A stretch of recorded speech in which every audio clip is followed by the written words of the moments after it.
উজনিৰ পৰা নামনিলৈ কেৱল বানৰ সংহাৰী ৰূপ আৰু ইতিমধ্যেই হাজাৰ হাজাৰ লোক জলবন্দী হৈ পৰিছে আৰু এই মুহূৰ্তত মই উপস্থিত আছোঁ শিৱসাগৰ জিলাৰ শিৱসাগৰ সমষ্টিৰ অধীনৰ সৌৰাগুৰি চাপৰিত আৰু ঐতিহাসিক সৌৰাগুৰি চাপৰিতে অৱস্থিত আজান পীৰ দৰগাহ কিন্তু ইয়াত বসবাস কৰা ৩০০ৰো অধিক পৰিয়ালৰ মাজত এতিয়া হাহাকাৰ অৱস্থাৰ সৃষ্টি হৈছে কাৰণ ব্ৰহ্মপুত্ৰৰ বাঢ়নী পানীয়ে ইতিমধ্যে সমগ্ৰ অঞ্চলটো বুৰাই পেলাইছে দৃশ্য দেখুৱাম প্ৰথমেই তেতিয়াই অনুমান কৰিব পাৰিব ND24 দৰ্শকসকলে এতিয়া এই বৰ্ণাঢ্যসকলৰ মাজত কি ধৰণৰ এক হাহাকাৰ পৰিস্থিতিৰ সৃষ্টি হৈছে যে ৩০০টাৰো অধিক পৰিয়াল ইয়াত বসবাস কৰে দিন হাজিৰা কৰি জীৱিকা নিৰ্বাহ কৰা খেতিয়ক এইসমূহ পৰিয়াল এওঁলোকে আশাৰে বাট চাই ৰৈছে যে জিলা প্ৰশাসনৰ পৰা সহায় আহিব আৰু তেওঁলোকক এই বানৰ যি পৰিস্থিতি যি অবৰ্ণনীয় পৰিস্থিতি ইয়াৰ পৰা উদ্ধাৰ কৰিব কিন্তু সেই আশা এক প্ৰকাৰ হতাশাত পৰিণত হৈছে কাৰণ দুদিন আৰু অধিক হ'ল যে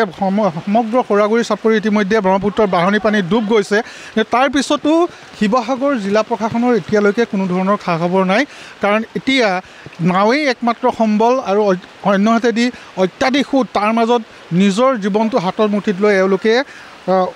যাতায়াত কৰিবলগীয়া পৰিস্থিতিৰ সৃষ্টি হৈছে আৰু প্ৰতিটো ঘৰে ইতিমধ্যে প্ৰতিটো পৰিয়ালৰ যি বাসগৃহ পানীৰ তলত বুৰ গৈছে স্থানীয় বাসিন্দাসকল আছে মই তেওঁলোকৰ পৰা সমগ্ৰ পৰিস্থিতিৰ বুজ ল'বলৈ চেষ্টা কৰিম যে প্ৰকৃততে এনে সময়ত আটাইতকৈ প্ৰয়োজন চৰকাৰ বা জিলা প্ৰশাসনে সহায় আগবঢ়োৱাটো কিন্তু ইয়াত কোনো স্থানতেই এই দৃশ্য দেখিবলৈ পোৱা হোৱা নাই ইতিমধ্যে সমগ্ৰ কোঁৱৰপুৰ মৌজাৰ যি অঞ্চল আছে কোঁৱৰপুৰ মৌজাৰ অঞ্চলৰ 11খনকৈ গাঁও ইতিমধ্যে পানীত দিখৌৰ বাঢ়নী পানীত বুৰ গৈছে আৰু অন্যহাতেদি সৌৰাগুৰি অঞ্চল যি প্ৰতি বছৰে বাৰিষা কালত এইদৰে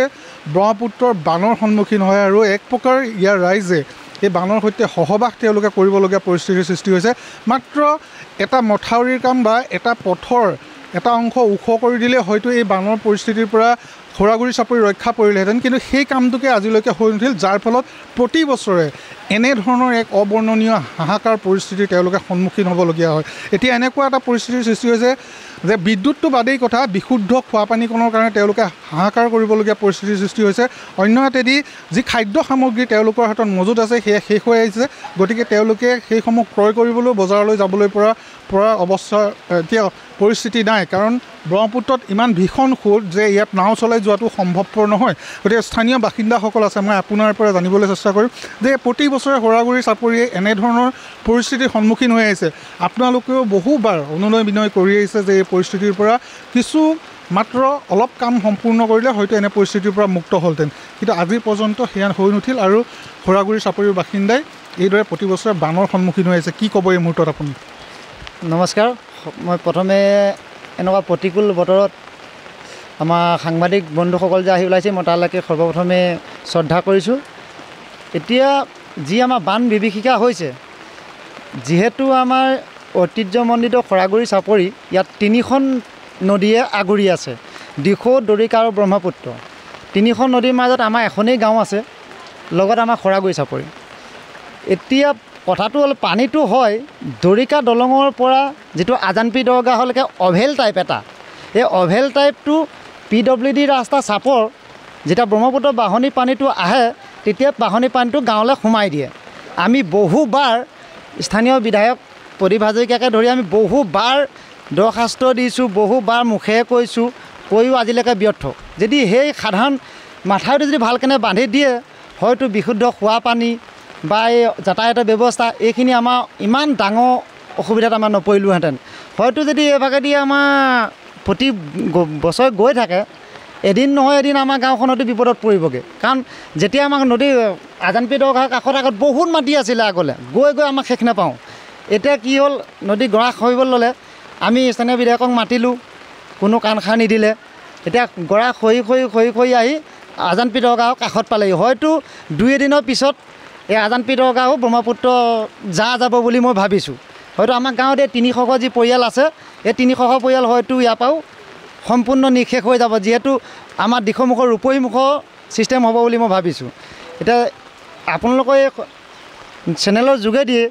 মই অসম চৰকাৰৰ বান নিয়ন্ত্ৰণ মন্ত্ৰী মাননীয় শ্ৰীযুত পীযুষ হাজৰিকা ডাঙৰীয়ালৈ আমাৰ গাঁৱৰ হৈ সকলোৱে ফালৰ পৰা মই অনুৰোধ কৰিছোঁ যে আমাৰ যিটো মাথাউৰি আছে এই মাথাউৰিটো যদি আমাক ভালকেনে বান্ধি দিয়ে হয়তো আমাৰ এই বানপানীকণৰ পৰা আমাৰ মুক্ত পাম বুলি আমি ৰাইজে আশা কৰিছোঁ হয় ধন্যবাদ জনাইছোঁ খৰালি হ'লেই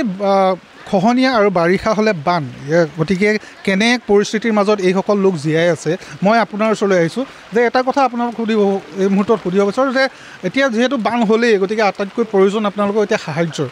গতিকে জিলা প্ৰশাসনে সহায় কৰিব লাগে, কাৰণ আপোনালোকৰ হাতত এতিয়া বিশুদ্ধ খোৱা পানী কোনো নাই। গতিকে এতিয়ালৈ জিলা প্ৰশাসনৰ মানুহ ইয়াত আহি উপস্থিত হৈছে? নাই হোৱা। এতিয়ালৈকে কোনো মানুহে আমাক খবৰ ল'বলৈ অহাই নাই আজিলৈকে। কালিৰ পৰা ধৰি আমাৰ ইমান অসুবিধা হৈছে, মানে গৰুৰ পৰা ছাগলীলৈ ধৰি এই মথাউৰিটো গোটেইটো বুৰি যোৱাৰ লগে লগে বানপানীত গোটেইটো বুৰি যোৱাৰ লগে লগে আমাৰ গোটেইখন অসুবিধা হয়। অসুবিধা ক'বলগীয়া নাই আমি ৰাস্তাও বন্ধ, কোনো দোকানলৈ যাবলৈ দেখিছে নাও, আপোনালোক আহিছে দেখিছে। সেইকাৰণে মই মাননীয় আমাৰ চৰকাৰকো কওঁ আৰু আমাৰ এইটো আমগুৰি সমষ্টিৰ বিধায়ককো কওঁ, আমাক যাতে মথাউৰিটো যিটো গোটেই আজানপীৰ পৰা দলং ধৰি গোটেইটো মথাউৰি, তাৰপৰা ৰিং বান্ধটো ব্ৰহ্মপুত্ৰ, এই বস্তু দুটা যদি সুবিধা কৰি অকণ ওখ কৰি দিয়ে, তাত আমাৰ বহুত সুবিধা হয়। ধন্যবাদ জনাইছোঁ। প্ৰয়োজন হ'ল যে স্থায়ী সমাধান হ'ল যে ইয়াত এটা যিটো ৰিং বান্ধ আছে সেইটো নিৰ্মাণ কৰিলে এই সমূহ সমস্যাৰ সমাধান হ'ব। কিন্তু আটাইতকৈ ডাঙৰ কথাটো এতিয়া প্ৰয়োজনীয় কথাটো হ'ল যে এই মুহূৰ্তত বানে ইতিমধ্যে সমগ্ৰ সৌৰাগুৰি চাপৰি বুৰাই পেলাইছে। ইয়াত 3খনকৈ নদীয়ে যিহেতু এই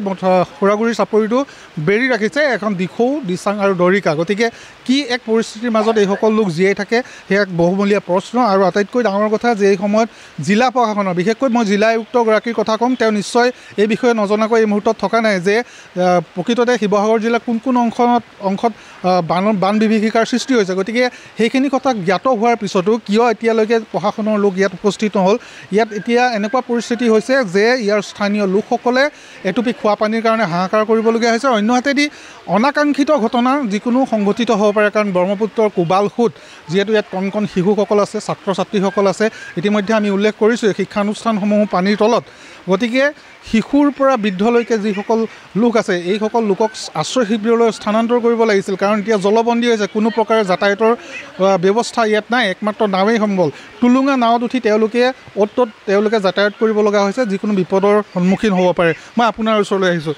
কি ক'ব? মই সাংবাদিক বন্ধুসকলক অতি কৃতজ্ঞ জ্ঞাপন কৰিছোঁ যেন আজি সৰাগুৰি গাঁৱত উপস্থিত হৈছেহি বান বিধ্বস্ত হেৰিয়াত। যোৱা ৰাতি মোলৈ মাননীয় বিধায়ক, আমগুৰি সমষ্টিৰ বিধায়কে ফোন কৰিছে, গাঁওখন অকণমান চাবি, মই যাব নোৱাৰিলেও মোৰ জ্যেষ্ঠ পুত্ৰ সুদৰ্শনক পঠাই দিছোঁ বুলি আপুনি কৈছে। আৰু আজি ৰাতিপুৱা কৈছে সেইমতে আপোনালোকক আনিবলৈ আমি নাওদুনি ব্যৱস্থা কৰি লৈ গৈছোঁ। আৰু মুঠতে আমাৰ এই বান বিধ্বস্তটো সৰাগুৰি চাপৰি দৰিকা দলঙৰ যিটো ৰিং বান্ধ, সেইটো যদি ওখকৈ ভেটি দিয়া যায় আৰু আমাৰ অফলাৰ পৰা এইটো কেটেকখাম গাঁৱলৈ যদি ৰিং বান্ধটো দি দিয়া যায়, আমাৰ ব্ৰহ্মপুত্ৰ ৰিং বান্ধটো দি দিলে আমি সৰাগুৰি গাঁৱৰ ৰাইজ অতি সুখেৰে জীৱন যাপন কৰিব পাৰিম। তাৰ হৈ মই মাননীয় বিধায়ককো আজি কৈছোঁ আৰু অসম চৰকাৰো মই নিমন্ত্ৰণ জনাইছোঁ যেন আমাৰ গাঁওখনৰ প্ৰতি অকণমান সুৰক্ষা ৰাখে যেন। ধন্যবাদ জনাইছোঁ। সকলোৰে এটাই আহ্বান যে বন্যাৰ্তসকলৰ বাবে সহায়, যে জিলা প্ৰশাসনে এই মুহূৰ্তত আমাৰ ফালৰ পৰা এই মুহূৰ্তত অনুৰোধ জনাম জিলা আয়ুক্তগৰাকীক যে কি পৰিস্থিতিত এইসকল লোকে বৰ্তমান আছে সেয়া নিশ্চয় তেওঁ অনুভৱ কৰিব পাৰিব, হয়তো এই প্ৰতিবেদন যদি তেওঁ প্ৰত্যক্ষ কৰে। গতিকে সেইসকল লোকক এই মুহূৰ্তত প্ৰয়োজন হ'ল সাহাৰ্যৰ। গতিকে সাহাৰ্য তেওঁলোকক লাগে, এটুপি বিশুদ্ধ খোৱা পানী লাগে। অনাহাৰে অনিদ্ৰা এই লোকসকল আছে, খাদ্য সামগ্ৰী তেওঁলোকৰ হাতত মজুত নাই, অন্যহাতেদি যাতায়াতৰ কোনো ব্যৱস্থা নাই। গতিকে আশ্ৰয় শিবিৰৰ ব্যৱস্থা কৰিব লাগে, যে এইসমূহ ব্যৱস্থা জিলা প্ৰশাসনে তাৎক্ষণিকভাৱে গ্ৰহণ কৰিলেহে এই বন্যাৰ্তসকল, অৰ্থাৎ জলবন্দী হৈ যিসকল লোক আছে তেওঁলোকৰ বাবে এই মুহূৰ্তত আটাইতকৈ প্ৰয়োজনীয় কথাটো সেইটোৱে। আৰু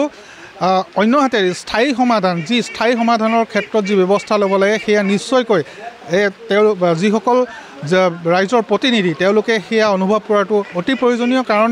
ইয়াতেই আছে ঐতিহাসিক আজানপীৰ দৰগাহ। গতিকে খৰালি হ'লেই খহনীয়া আৰু বাৰিষা হ'লেই বান। গতিকে খৰালিৰ খহনীয়াত হয়তো ঐতিহাসিক আজানপীৰ দৰগাহো এসময়ত নোহোৱা হৈ যাব পাৰে। গতিকে এই মুহূৰ্তত জিলা প্ৰশাসনে কি ব্যৱস্থা গ্ৰহণ কৰে সেয়া সময়তহে লক্ষণীয় হ'ব।